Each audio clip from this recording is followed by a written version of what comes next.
Then I stood on the sand of the sea, and I saw a beast rising up out of the sea, having 7 heads and 10 horns, and on his horns 10 crowns, and on his heads a blasphemous name. Now the beast which I saw was like a leopard, his feet were like the feet of a bear, and his mouth like the mouth of a lion. The dragon gave him his power, his throne, and great authority, and I saw one of his heads as if it had been mortally wounded, and his deadly head wound was healed. And all the world marvelled, and followed the beast, so they worshipped the dragon who gave authority to the beast, and they worshipped the beast, saying, Who is like the beast? Who is able to make war with him? And he was given a mouth speaking great things and blasphemies, and he was given authority to continue for 42 months. Then he opened his mouth in blasphemy against God, to blaspheme his name, his tabernacle, and those who dwell in heaven. It was granted to him to make war with the saints, and to overcome them. An authority was given him over every tribe, tongue, and nation. All who dwell on the earth will worship him, whose names have not been written in the book of life of the Lamb slain from the foundation of the world.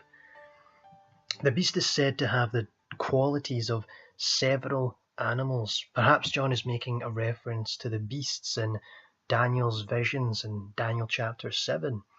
Those beasts represented the Babylonian, Medo-Persian, Greek, and Roman empires. The last beast mentioned in Daniel chapter 7, as well as the last part of the statue in Daniel chapter 2, is a prophecy in reference to the Roman Empire. Right. Here in verse 1, we find that the beast has 10 horns and 7 heads, and each horn had a crown on it with a blasphemous name on it. The beast out of the sea is obviously the Roman Empire. More will be said about the 10 horns and 7 heads in upcoming video, the Roman Empire, Daniel, and Revelation. At the end of verse 2, we discover that it is Satan who gives the beast, or Rome, its power. As for the fatal headwind that was suffered, there are few possibilities. It could have been that an emperor suffered an attack or illness that he recovered from.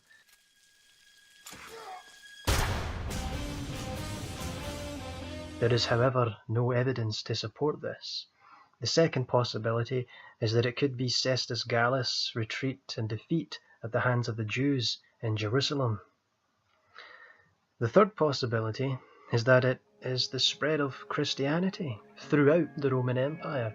It is mentioned several times in the Bible that the gospel message was spread around the world, or Roman Empire. It was even advancing in Rome itself, as is evident by the book of Romans and Philippians. Philippians tells us that some of the members of Caesar's own household had become Christians.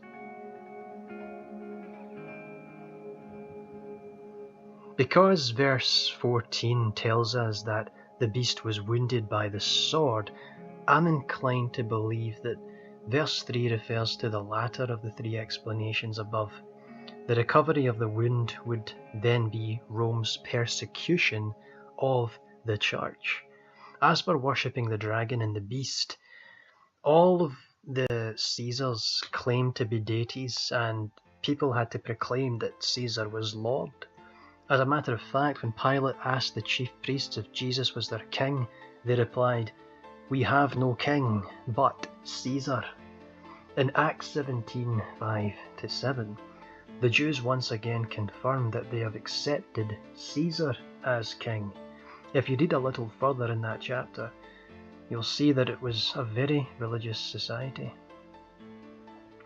The beast of the earth is similar to a lamb but speaks like a dragon. This beast was given authority by the first beast, Rome, and made the inhabitants of the earth, Israel, worship the first beast. This beast did miracles and deceived the people of Israel. So who is this beast? This beast is Israel, and in particular the religious leaders of Israel. They were obviously given authority by Rome, as is evident by the way they persecuted the church. Some of them were doing miracles. They also misled the people more than once where Jesus was concerned. We see in the Gospels that the religious leaders loved money and were forcing others to accept, the Roman money. And I have already mentioned several scriptures on them declaring Caesar as their only king.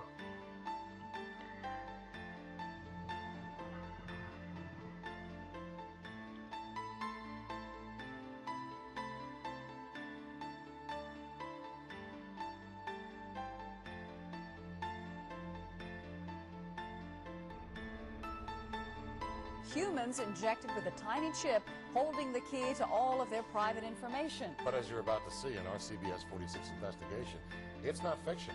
In fact, it's being marketed in Georgia as life-saving technology. So why do some experts say it's potentially deadly?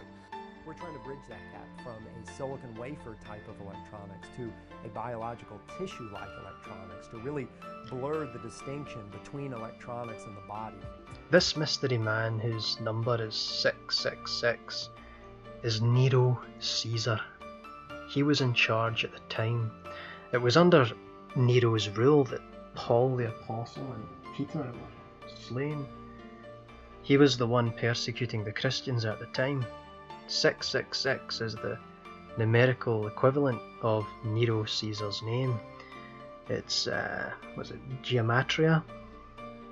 And using this gematria, you can discern that Nero is the one who's being referred to here.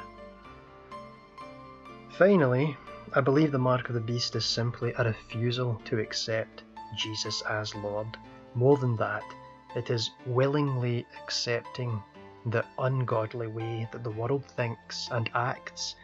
Thus the marks are on the forehead and on the hand to symbolize thought and action.